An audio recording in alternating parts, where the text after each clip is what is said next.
Hey, everybody. Hey.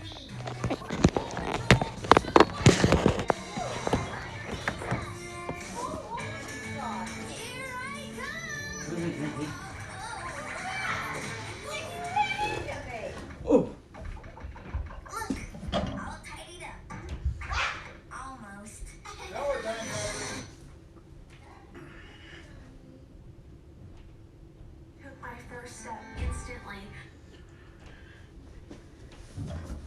Yes, he said, will amount to a massive moral victory for us. We're going to feel great about it. And at the same time, it will be a crushing defeat for the Russians, who of course deserve it.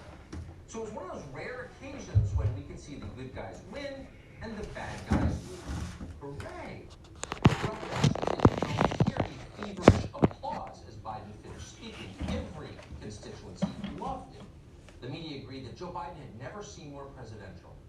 Democratic officials seemed deeply relieved. For once, they could talk about something other than COVID and the southern border. They brought it in offense than defense. Republican leaders, meanwhile, seemed happiest of all. They barked like seals, finding a chance to sound tough and decisive without making CNN angry. Thank you, Joe Biden.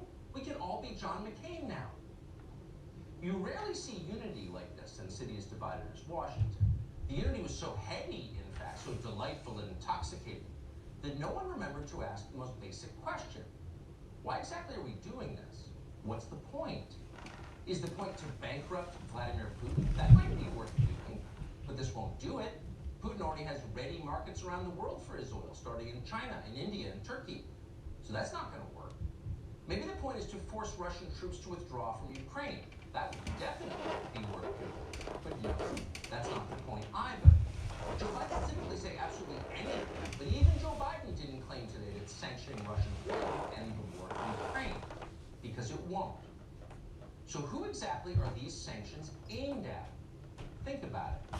If you want to identify the target of a penalty, consider who's going to suffer most from it. And in this case, the answer could not be clear. It's middle-income Americans. They're Damn the right. ones who were crushed for 2 years under COVID restrictions. They're the ones who are about to be pummeled by shutting down more energy sources. Notice a theme here? People in charge hate the middle class above all. So it's not Vladimir Putin who's getting punished.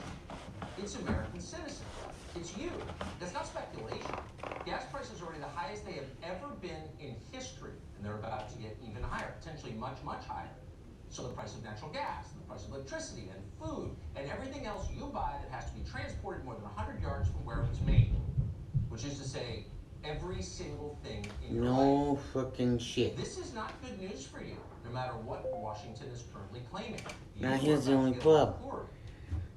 Can Joe Biden back that up? To mention today.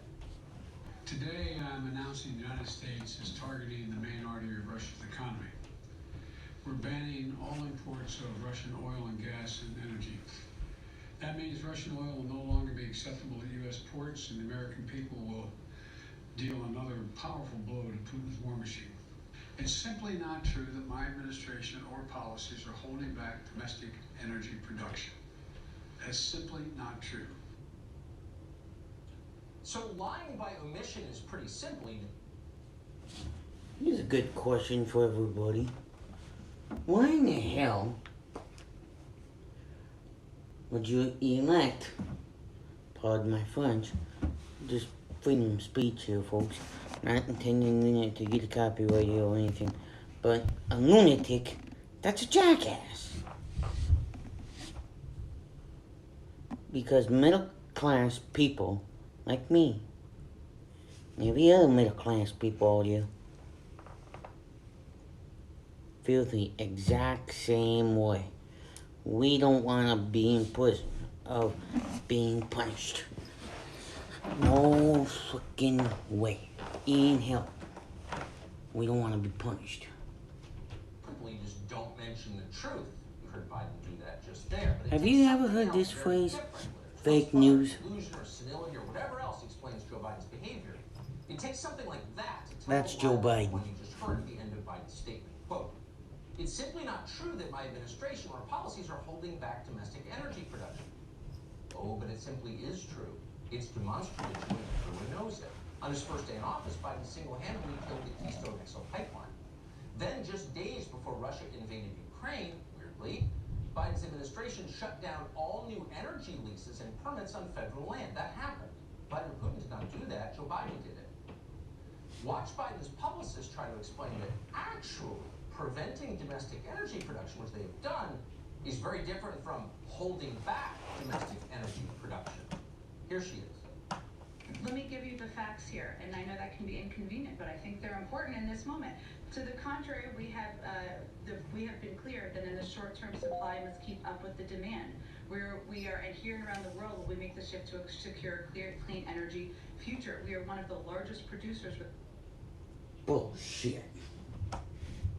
Pardon the In language. that case, energy producers would want permits for land where the energy is. Turns out they don't want dry wells, they want wells that flow. But they're not getting them, thanks to the Green New Deal lobby that completely controls this administration. They can't get those permits. And that's what's happening here. And if you doubt it, ask anyone who works in the energy business. Jen Psaki just lied to you. They are all lying to you. You probably guessed that already, but you can't say If I was California, because if you I would believe not these vote policies may be for due to Nancy your country Pelosi. or to your family, Oh, Chuck you're Schumer. selfish and disloyal. In fact, you're unpatriotic because real patriotism is caring about Ukraine first.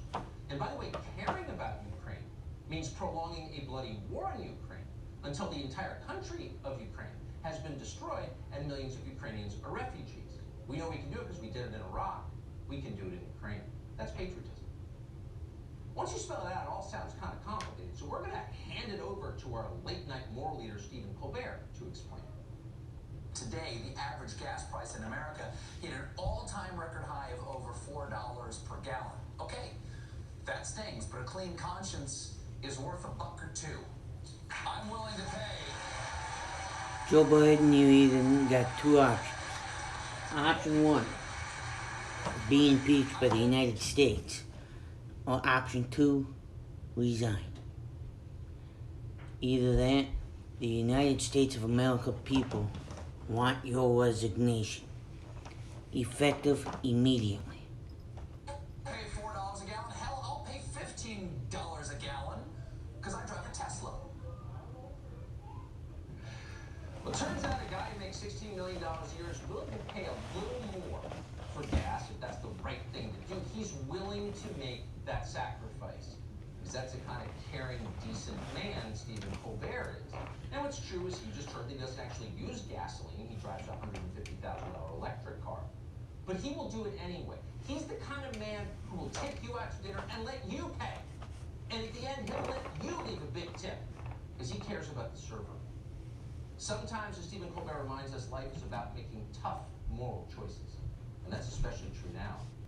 If at the end of this project, this protracted exercise in social reorganization achieved through COVID plus a war with Russia, if at that point, whenever it is, we no longer have a self-sufficient middle class, if people who make under $100 grand a year are more desperate and demoralized and dependent on government than they've ever been, if the only Americans who remain truly free at that point are the oligarchs, well, at least we can say we helped democracy.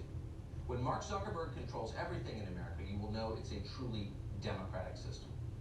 Justin Trudeau understands this. He ran over members of his middle class with horses because that's what it took to preserve democracy in Canada.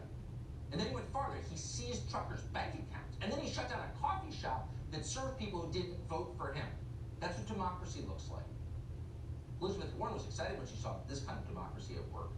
Warren knows that if we're going to preserve democracy in America, if we're going to fight Russia, then Elizabeth Warren is going to need fingertip control of your family's finances now and always.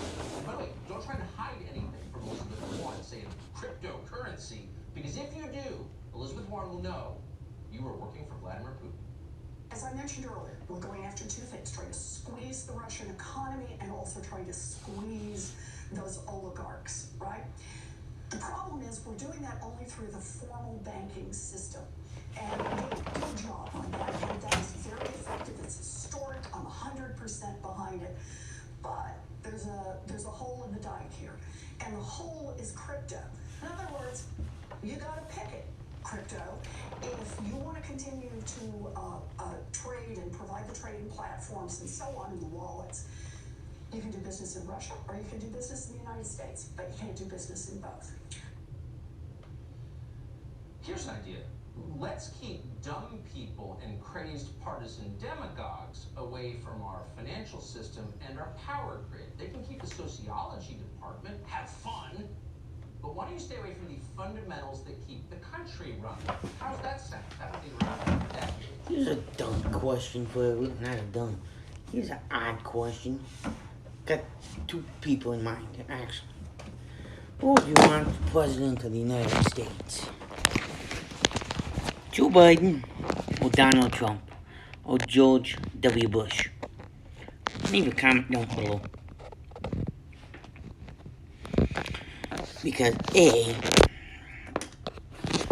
you got two people, the Democrats and the Republicans. A,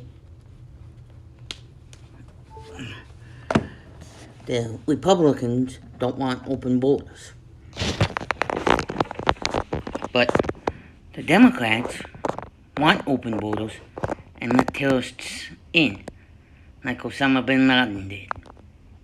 I don't think the United States wants another World War III. Me neither. That's all. I'm not going to show you what I'm watching because it'd be illegal for me, and could lose the channel and all my subscribers. If you know what I'm saying. Because A, here's another good question. If you were president, which one would you do first? Help the middle class and penalize the rich?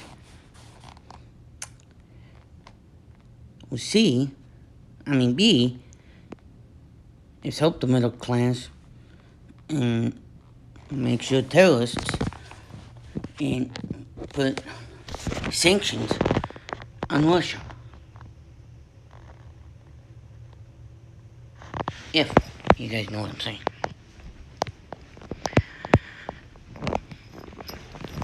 Because A, Joe Biden's an idiot, and C, you ever heard this phrase? He's a fake news lunatic. I don't think the American people like him anymore. I know I don't. I respect him, but I don't like him. Of what he's doing to the United States of America. Because A, everything he's done, I gotta live through it. And every single kid that was born from 1996 on has to live through.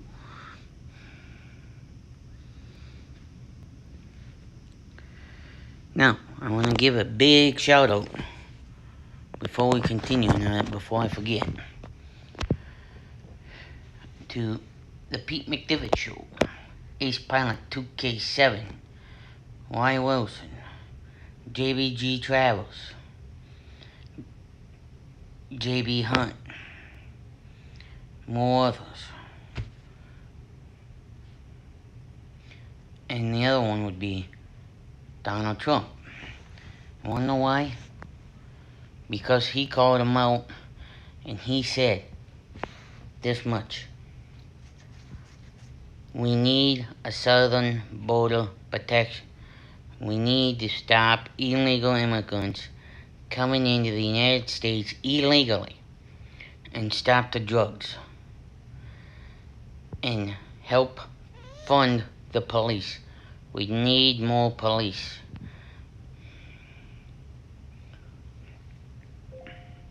You guys may be asking me, why ain't I one for president of the United States? Well, A, I'm not that old enough to run, and C, I didn't want to do all those damn headaches and freaking nightmares, if you guys know what I'm talking about. Because A, I didn't want to have to deal with all the politics right this bloody second. Dude! Thank you. I'm still you.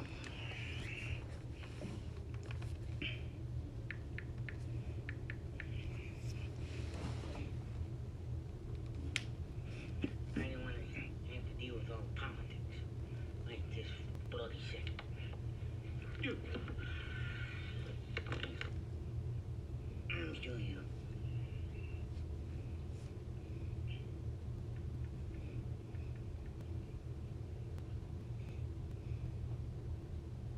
Oh.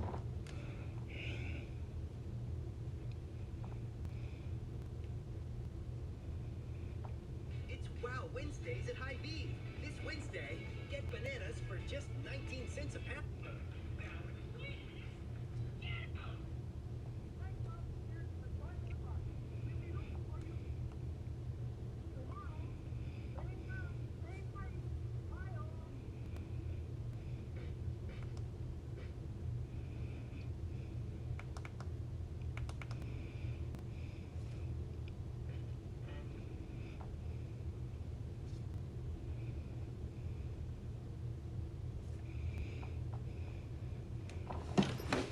Yeah, folks.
I'm back. Now, here's another good question.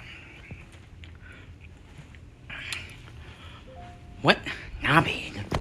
When I say knobhead, I'm referring to Joe Biden. Okay? Would hurt the middle class and still be president for the United States and still not get impeached. You see what I'm saying, folks? Ouch. You know something, folks? I don't know who's worse. Joe Biden, Hillary Clinton, or Bill Clinton. You wanna know why? Because those three people are knobheads. Just my opinion. You guys have your opinion, okay? This is just an opinion topic, an opinion that everybody can voice their 2 cents on. I'm not trying to put in any words in anybody's mouth. You guys have your own opinions, and I have mine. Okay? I'm just telling you my opinion. You guys have yours, and I respect that. That's your right, because you may think different than I do. That's why they call it a free country. You have the right to free speech. And that's what I'm doing right now. I'm giving my free speech, not your free speech. No longer. You must submit to total personal control by irresponsible lunatics like Elizabeth Warren, or you can serve Russia, as she put it, quote, you can't do business in both. And by the way, you better not complain about this. Good Americans love higher gas prices. They love suffering for a cause they don't understand. CNN looked into it, and that's what they found. Watch. People we've spoken to over the last couple weeks, they're okay paying higher prices if it means holding Russia accountable for what they are doing in Ukraine, but these prices are likely going to creep higher. Turns out, Americans are delighted to be poor and helpless. They love it. Because poverty means holding Russia accountable. Not Putin's poverty, that's not going to happen. Your poverty. Well, how exactly does your poverty hold Putin accountable? CNN didn't ask that question. But the polling company Rasmussen did ask, that's what they do, they asked this question, quote, if a wider war breaks out in Europe, should the U.S. military be involved? Pretty simple question. The answer was not simple, though. The answer varied by income. This may not surprise you. The people who actually fight our wars, the people making under 30 grand a year, were overwhelmingly opposed to this war. Only 37% of them supported military action. And then it changed going up. The richer and more cut off from physical reality people got, the more ardently they supported war with Russia. And it turns out that's the subset you see. Those are the people on television, the people with fake jobs and inherited money. They're totally for it. And they're for it because they're going to pay no cost, but they'll still get to feel virtuous about promoting it. Then they'll tune into Stephen Colbert again with a clean heart. As for the Americans who will do the actual fighting and then the suffering here at home, they don't count. Because in a democracy, you can safely ignore the middle class. And so our leaders are doing that. Watch. But the truth is, we should be thinking about the fact that when Americans go to fill up their cars, that they should think about sticking it to Putin when they put that gas handle and the gas in your gas tank. It's going to cost you more, and part of it's going to be because of Russia. And just stick it to Putin. Now, here in America, we got to be ready for the fact that will drive up oil prices, that will drive up gas prices. And if we're really standing with Ukraine, we have to be prepared to absorb that. Ban all Russian imports into the United States in terms of oil and gas. 4% of our oil supply comes from Russia. We could easily make that up. So what we haven't done yet is go after the oil and gas sector in Russia. That's the Achilles heel to Putin's war machine. They don't care about you at all. They have complete contempt for you and your interests. Notice they don't even bother to apologize to you for what they're about to do to you and your family, which will change your life. We're not overstating it. Now, who are they? The first two men you saw in that montage were Democrats. The third was Lindsey Graham. We'll let you decide what he is, apart from utterly loathsome, obviously.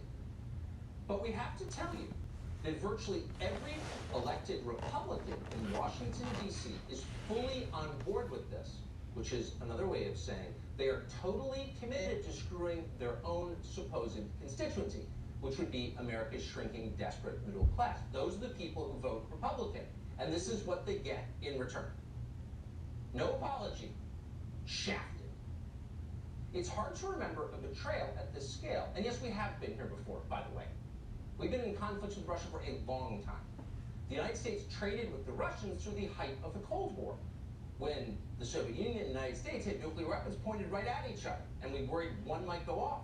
We traded with Joseph Stalin in the middle of his terror, at the very moment he was murdering 4 million, yes, Ukrainians. That happened. And then we armed Stalin. We armed the Soviet army as he was killing Ukrainians. And the New York Times endorsed all of it. But now, because Putin invaded Ukraine, effectively encouraged by the Biden administration to do that, which is true, because that happened, we are going to send billions of dollars to the Saudi theocracy, and then to the Iranians, and then to Nicolas Maduro in Venezuela. And at the same time, we're going to embrace green energy, which means giving the government of China complete control over our power grid here in America. That's our plan. Are you confused by it? Don't be. It's a moral victory. Let us know when you get tired of winning. John Tammany is an economist. He's the director of the Center for Economic Freedom at FreedomWorks. He joins us tonight. John, thanks so much for coming on. So many questions. The first is, I'm not an economist unlike you. I don't see how this crushes Vladimir Putin. No one's even pretending it will cause the withdrawal of troops from Ukraine. If it did, I'd be open-minded. It won't. So what is the purpose here? Do you know? Somebody, please, go shove something up every Democrat's ass, and then go shove it up Joe Biden.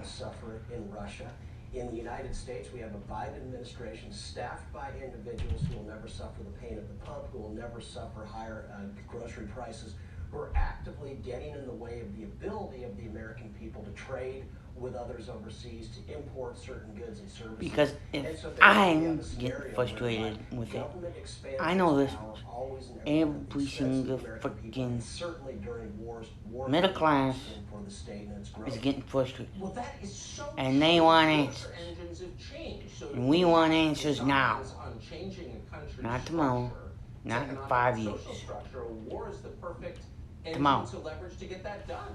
Am I making this up in my mind, or is that the lesson of history? No, the lesson of history is very clear that the war is Yeah. the engine of the state.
Be right back.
third day The of best marriage. way is to check in. Ha! That's funny. Yeah. Yeah. Is there a lawyer in the house? It's penis. Yeah, your ass is in trouble. If you could change one part of your husband's body, what would it Would be? be. Joyce? His penis. His penis.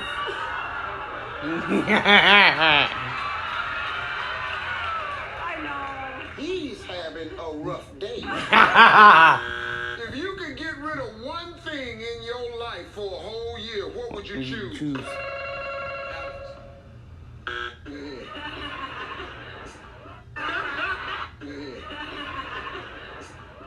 My wife, Steve. Tony said, his wife. Tell me the last thing you stuck your finger in. My wife, Steve. Who would do that? Nah. Don't do that no more.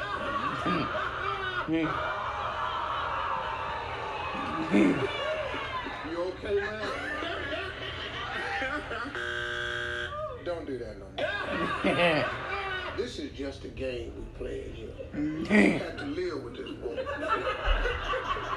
This might be a time better with clothes on. Her breasts. But they don't break with the clothes on too. No, sit down. I could never make love to someone who looked like my who. My lovely husband.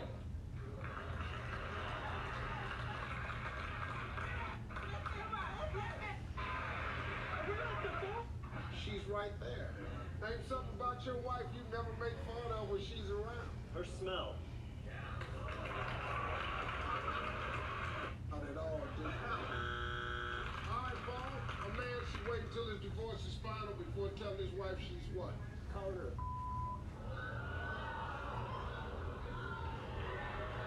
I'll tell you one thing, Paul. Women do not like that. Name a job that's dirty. One more. Try again. Gynecologist. Gynecologist. No, I'm not gonna even ask, please. No.